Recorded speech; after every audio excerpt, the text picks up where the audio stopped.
ఆఖరి దినాల్లో ఉన్నాం. ఈ ఆఖరి దినాలు ఎంత భయంకరంగా ఉన్నాయి చూడండి. అంత స్వార్థం. అమ్మ, నాన్న, భార్య, భర్త, అక్క, తమ్ముడు, అన్న, చెల్లి, పిల్లలు, తల్లిదండ్రులు ఏ భేదము లేకుండా అయిపోయింది. కన్న పిల్లల్ని తల్లిదండ్రులు చంపుతున్నారు, కన్న తల్లిదండ్రులని పిల్లలు చంపుతున్నారు, భర్తను భార్య చంపుతుంది, భార్యని భర్త చంపుతున్నాడు. ఎక్కడ కూడా సమాధానం అంటూ లేదు. అంతా కూడా భయంకరంగా మారింది.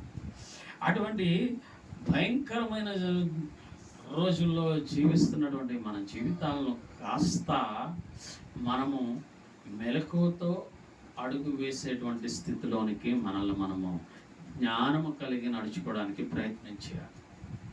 లేకపోతే బుద్ధి లేని కన్యకులలాగానే మిగిలిపోతాం.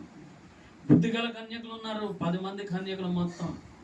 అందరూ 10 మంది మంచివాళ్లే, 10 మంది రక్షణ పొందారు, 10 మంది దేవుని వాక్యం, 10 మంది వాక్యం చదువుతున్నారు, 10 మంది ప్రార్థన చేస్తున్నారు. కానీ అందులో 5 మందికి కొంత బద్ధకం, కొంత సమర్థనం, కొంత నిర్లక్ష్యం. చేద్దాం పర్లేదు, కొంత నీరసంగా ఉంది, కొంచెం అలసట తీర్చుకున్నాక వెళదాం. ఇలాగా 5 అదే స్థితిలో ఉన్నారు. 5 ఎలర్ట్గా ఉన్నారు. అమ్మో దేవుడు వచ్చేస్తాడేమో, దేవుడు వస్తాడేమో అని. ఒకరోజు రాగా వాళ్ళందరికి ఒకరోజు ప్రకటన వచ్చిందంట. ఇదిగో ఈ రాత్రి దేవుడు వస్తున్నాడు, యేసు ప్రభువారు వస్తున్నారు అనేసరికి అందరూ కూడా చీకటి కదా. ఇప్పుడంటే మనకు లైట్లు ఉన్నాయి, ఆ రోజుల్లో లైట్లు లేవు. అందరూ దీపం బుడ్డీలు పట్టుకొని ఆ 10 మంది వచ్చారు. ఆ 10 మంది వచ్చారు ముందే. అందులో 5 అమ్మో ఇవన్నీ చాలా జాగ్రత్త పెట్టుకోవాలి. కాస్త లేట్ అయిందంటే, అక్కడున్న ఆయిల్ అయిపోయిందంటే, నూనె అయిపోయిందంటే, దీపం మారిపోతే, ఒత్తు కాలిపోతే మళ్ళా చీకట్లో మనం తడుముకోలేమని ఒక ఒత్తు, అంత నూనె, ఆయిల్, చిమ్నీకి పట్టిన మసి తోడడానికి ఒక గుడ్డ, క్లాత్ అన్నీ పెట్టుకొని రెడీగా కూర్చున్నారు. ఇంకొకరేమో ఈ నూనె సరిపోతులే, ఇప్పుడు వేసే ఇచ్చేస్తే వెళ్ళిపోతాం యంత్రాన్ని అనుకుని వచ్చేసారు. పాపం వాళ్ళు దీపాలు పట్టుకొని వచ్చారు. వాళ్ళకి దీపాల్లో కాస్త నూనె ఉంది, చూసుకోలేదు. వాళ్ళు ఆదబరుపులో ఉన్నారు. ఈలోపు అందరూ కూడా ఆ దీపాలు అక్కడ పెట్టి కునుకుతున్నారు. ఈలోపు సౌండ్ వినపడ్డది, బోరధ్వని వినపడ్డది. బోరధ్వని వినపడేసరికి అందరూ లేచారు. ఈలోపు యేసు ప్రభు వారు వచ్చారు. వచ్చి రాగానే అందరినీ లోపలికి, అనగా ఈ 10 మందిలో 5 దీపాలు అలాగ మండుతూనే కాలుచునే ఉన్నాయి. మిగతా 5 మాత్రం ఆరిపోతున్నాయంట. సరిగ్గా నూనె అయిపోయింది, ఆరిపోయింది. ఇప్పుడు ఎలాగా అక్కడికి ఇక్కడికే తిరుగుతున్నారు, షాప్కి వెళ్ళారు. వాళ్ళు కొని తెచ్చుకొని లోపలనే యేసు ప్రభు వచ్చారు. ఆయన తీసుకెళ్ళిపోయాడు, తలుపు వేసేసారు. ఈ 10 మంది బయట మిగిలిపోయారు. చూడండి ఎంత భయంకరం. చిన్న అలసత్వం, చిన్న నిర్లక్ష్యం, చిన్న బద్ధకం, చిన్న సామర్థ్యం, చిన్న ఏమరపాటు వారు బయట ఉండిపోవడానికి కారణమైంది. ఈ రోజుల్లో ప్రభువారు అందుకే మనకు సెలవు ఇచ్చాడు, మీరు మెలకువగానే ప్రార్థన చేయండి. అంటే నిద్రపోవద్దని కాదు, మెలకువగంటే ఎప్పటికప్పుడు బుద్ధి కలిగి, జ్ఞానం కలిగి, తెలివి కలిగి మనం ఎప్పటికప్పుడు అలర్ట్గా ఉండేటువంటి స్థితిని మనము తెచ్చుకోవాలి. అప్పుడు మనం ప్రభు యొక్క రాకడలో మనం అందరం ఎత్తపడగలం. అందుకని వాక్యంలో ఏమని రాయబడి ఉందో చూడండి. మీరు క్రీస్తుతో కూడా లేపబడిన వారైతే పైన వాటినే కానీ వెదబడి అక్కడ క్రీస్తు దేవుని కుడిపార్శ్వమున కూర్చుండి ఉన్నాడు. మనం క్రీస్తుతో కూడా లేపబడేవారుగా ఉండాలి. మనం బుద్ధిహీనులుగా ఉండకూడదు, బుద్ధి లేని కన్యకలుగా ఉండకూడదు. మనం బుద్ధి కలిగిన కన్యకల వలె మనము క్రీస్తుతో కూడా లేపబడేటువంటి స్థితిని మనం కలిగి ఉండాలి. ఎందుకు లేపబడతాం, ఎలా లేపబడతామంటే క్రీస్తు ప్రభు వారు మరణాన్ని జయించి, రక్తం చిందించి, మరణాన్ని జయించి పునరుద్ధానుడిగా 3వ దినాన్ని తిరిగి లేచాడు.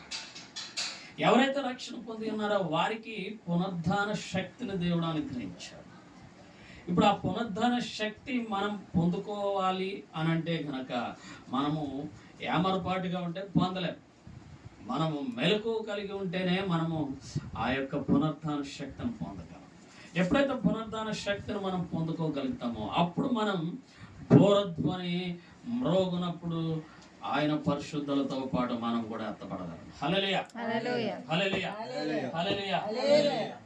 చూడండి, మన ప్రభు దగ్గరికి మన విశ్వాస జీవితం అంతా, ఈ భక్తి జీవితము, ప్రార్థనా జీవితం అంతా కూడా చివరకు ఫలితం లేనిదిగా ముగియకూడదు. ఇది ఒక ఫలభరితమైనదిగా, ఒక ఫలము పొందేదిగా, ఒక లాభము చేకూర్చేదిగానే ఉండాలి తప్ప లాభము లేని జీవితంతో మనం ముగించకూడదు. మనం అలా ముగించినప్పుడు ఇంకా మన జీవితం అంతా కూడా అర్థము లేని జీవితంగా మిగిలిపోతుంది. చూడండి, ఇక్కడ మనం గమనించినప్పుడు మనం క్రీస్తుతో కూడా లేపబడేవారుగా ఉండాలంట. అలా లేపబడేవారుగా ఉండాలంటే ఈ లోక సంబంధమైన విషయాల మీద మనం దృష్టిని పెట్టామంటే కనుక మనము క్రీస్తుతో కూడా లేపబడడం కష్టం. మనం ఎప్పుడు పైన వాటినే వెతకాలి. అనగా మనము పైకి, అనగా పరలోక రాజ్యానికి వెళ్ళేట కొరకు భూమి మీద ఉండగా మనం అన్ని సిద్ధపరచుకోవాలి. మనం భూమి మీద ఉండగానే సిద్ధపరచుకోవాలి. చూడండి, రేపు ఎప్పుడో వినోద్ కలిపి వెళ్ళాలనుకుంటాడు, లేకపోతే ఫారెన్ వెళ్తాడు. ఏం చేస్తాడు? వీజా రాగానే నిద్ర మొహన అరే వీజా వచ్చిందని చెప్పగానే పడుకున్నప్పుడు కాస్త లేచిపోయి వీజా వచ్చిందని ఎలా వెళ్ళిపోతాడా? వెళ్తా సిద్ధపడతాడు, కావాల్సినవన్నీ ఒక బ్యాగ్లో సర్దుకుంటాడు. అప్పుడు అవన్నీ కరెక్ట్గా ఉన్నాయో లేదో చూసుకుంటాడు, డాక్యుమెంట్స్ అని అవన్నీ పట్టుకొని ఫ్లైట్ టికెట్ కూడా తీసుకొని అప్పుడు ఒక దినం ఆ ఏర్పాటు చేసిన దినంలో వెళ్ళి ఫ్లైట్ ఎక్కుతాడు. ఇంత భూమి మీద జరిగే ప్రయాణంకి ఎంత సిద్ధపడి ఉంటే పైన వాటి మీద మనం దృష్టి పెట్టగలిగితే మనం కూడా ప్రభుతో లేపబడ్డానికి సిద్ధపడగలం. హల్లెలూయా. లేకపోతే మనం విడవబడినటువంటి వారిగానే మిగిలిపోతాం. విడవబడిన వారికి మహాశ్రమల కాలం. ఎత్తబడ్డ తర్వాత విడవబడిన వారు ఉంటారు, వారికి మహాశ్రమల కాలం. ఎటువంటి శ్రమ అంటే భూమి పుట్టినది మొదలు ఎంతవరకు లేనటువంటి మహాశ్రమల కాలం. ఆ మహాశ్రమల కాలంలో మనము తప్పించుకోలేము, ఇంకా అనుభవించవలసింది. అది మహాభయంకరమైన. దాన్ని తప్పించుకోవడానికి ఇప్పటి నుంచే మనం మెలకు కలిగి ఉండాలి. అందుకనే 2వ వచనంలో అంటాడు, పైన వాటి మీదనే కానీ భూ సంబంధమైన వాటి మీద మనస్సు పెట్టుకోవద్దు. ఎలాగనగా మీరు మృతి పొందితిరి, మీ జీవము క్రీస్తుతో కూడా దేవుని యందు దాచబడి ఉన్నది. హల్లెలూయా. మన జీవం ఎక్కడుందంట? క్రీస్తుతో కూడా దాచబడి ఉంది. మన జీవము దాచబడ్డది. అనగా మన జీవం క్రీస్తు దగ్గర ఏర్పాటు చేయబడ్డాం. ఆ జీవాన్ని మనం పొందుకోగలిగితే, ఆ నిత్య జీవము కొరకు మనం ప్రయాసపడితే మనము ఆ నిత్య జీవమునకు కారకుడైన గొప్ప దేవుని దగ్గరికి నిత్య జీవముతో వెళ్ళగలం, అక్కడ ఉండగలం. లేకపోతే మన యొక్క స్థితి బహు భయంకరమైనదిగా మారడానికి అవకాశం ఉంది. హల్లెలూయా. ఒకసారి ఒక పాస్టర్ గారు వెళ్తుంటే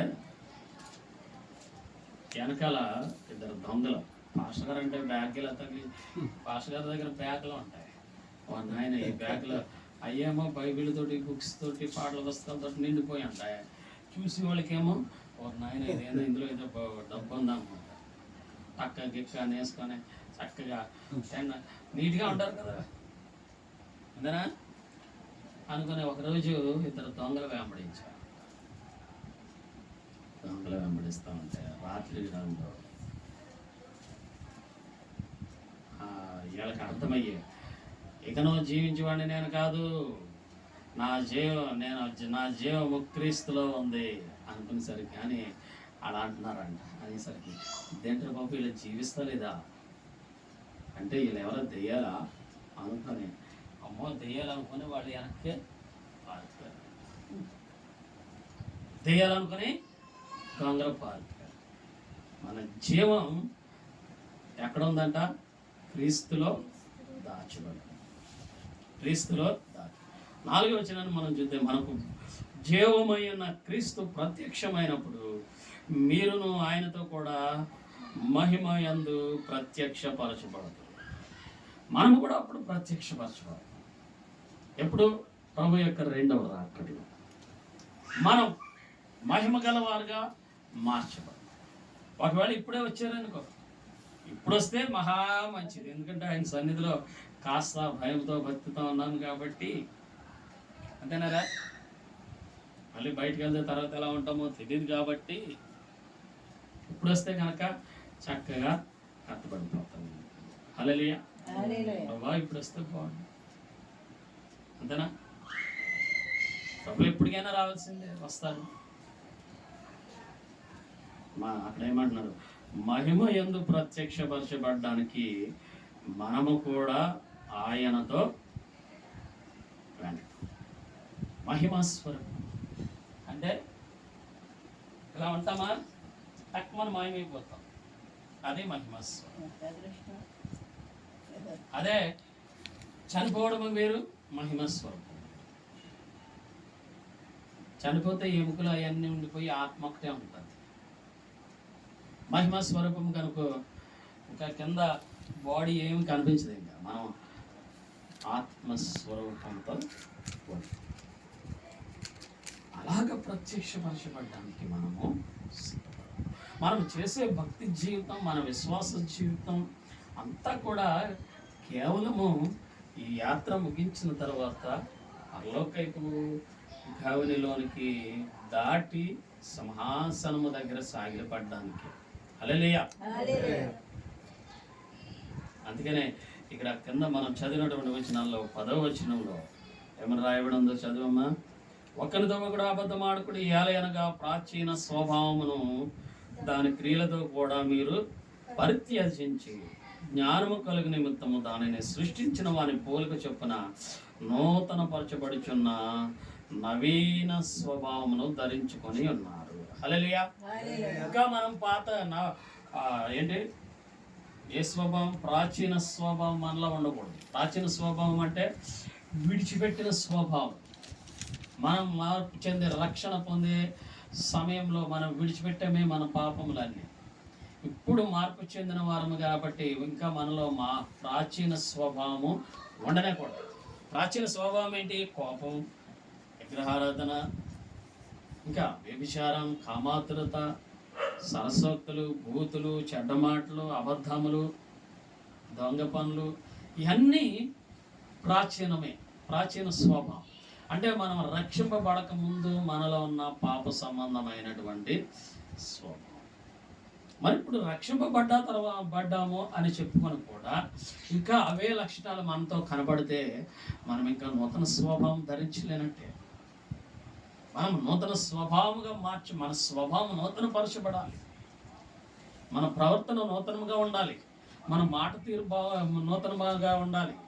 మన చూపు నూతనంగా ఉండాలి. మన క్రియలు, మన సమస్తము కూడా నూతనమైన క్రొత్తగా ఉండాలి. ఎవరైనా చూస్తే మనకి ఎలా ఉండేవాడు అబ్బా, అప్పుడు భయం మారిపోయాడు అని మనల్ని చూసి ఇంకొకరు ఒక చిన్న మార్పు చెందగలరు. అలా మార్పు చెందాలి అంటే ముందు మనల్ని మనం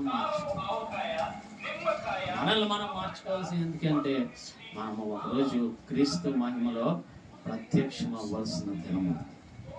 అందుకే భూమి మీద ఉన్నప్పుడే మనల్ని మనము సిద్ధపరచుకోగలం.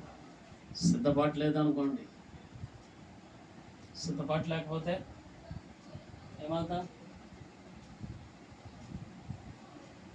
తలిపోయబడుతుంది. వెలుపల అంట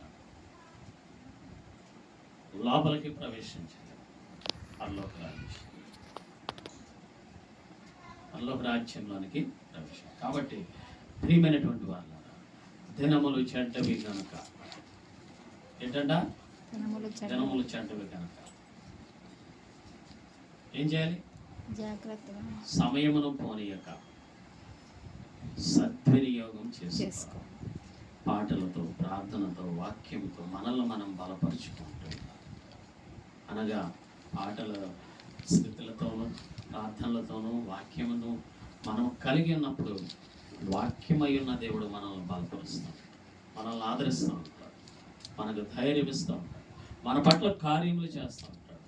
పైన ఉన్న వాటి మీద దృష్టి పెట్టినప్పుడు క్రింద ఉన్న పనులన్నీ కూడా మనకు ఆశీర్వాదకరంగా, జయంకరంగా, మేలుకరంగా దేవుడు అన్నిటిని కూడా చేస్తాడు. మనం క్రిందిటి మీద దృష్టి పెట్టామనుకో, ఇటు క్రింద కష్టమే, పైకి కష్టం. అదే మనం పై వాటి మీద దృష్టి పెడితే క్రింద ఉన్నాయి అన్నీ ప్రభువు చూసుకుంటాడు. మనం కేవలం పైన ఉన్న వాటి మీద దృష్టి పెట్టుకుంటే అప్పుడు మనం తప్పకుండా ఆయన న్యాయపీఠం ఎదుట ఒక దినము ప్రత్యక్షపరచబడచడం, మహిమా స్వరూపంతో ఆయన పాద సన్నిధిలో, ఆయన సింహాసనం ఎదుట మనకివ్వబడిన కిరీటములు అక్కడ వేసి మనం సాష్టాంగపడి ప్రభువును ఆరాధించగలుగుతాం. నిత్యము ఆనందం, నిత్యము సంతోషం, నిత్యము సమాధానం, నిత్యము ఆయన యొక్క సన్నిధానం. కాబట్టి మన భూమి మీద మన జీవితాన్ని సరిచేసుకుంటూ ముందుకు సాగిపోదాం. అట్టి కృప కలిగిన దేవుడు మనకు అనుగ్రహించును గాక. ఆమేన్. హల్లెలూయా. హల్లెలూయా. ప్రార్థన చేస్తాం.